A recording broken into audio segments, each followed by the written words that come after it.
Welcome to the University Health Center. I'm Dr. Garth Russo, the Executive Director, and I'd like to walk you through our COVID-19 vaccination process.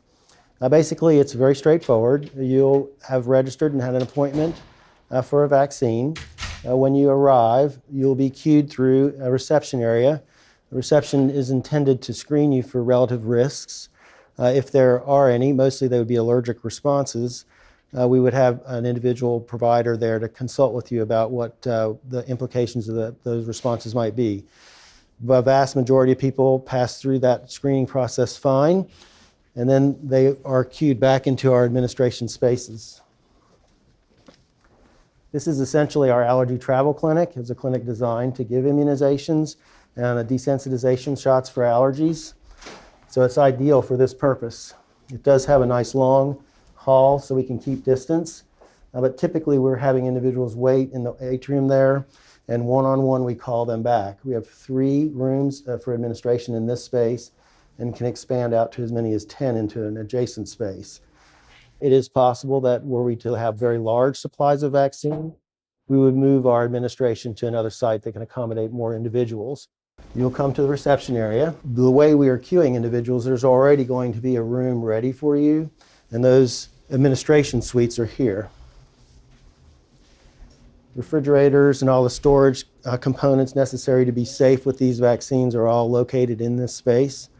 It takes about 5 minutes to go through the process this far. After having received your vaccine, you would then go back to the reception space and make an appointment for follow-up. That follow-up is either going to be 3 or 4 weeks, depending upon the dose of vaccine that you receive, and we try our best to get that second dose established as a visit before you leave today. You would then go back out to the atrium.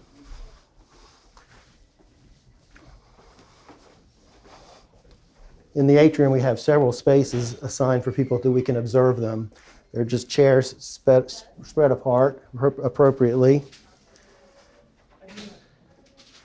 Further down the atrium, but also out in our main foyer. Now, how do you know it's time for you to get your vaccine? We have sorted the various tiers into individuals based on their relative risk, which is age and comorbidity for the most part. Those individuals, based on the number of vaccines that we receive, will be invited through email. Once you get your email, it's important that you respond to that and go ahead and set up your time. We'll want to work our way through as much vaccine as we receive, as rapidly as we receive it. So the intent will be to work our way down each grouping as rapidly as we can, and ultimately that's most dependent on the amount of vaccine that we receive.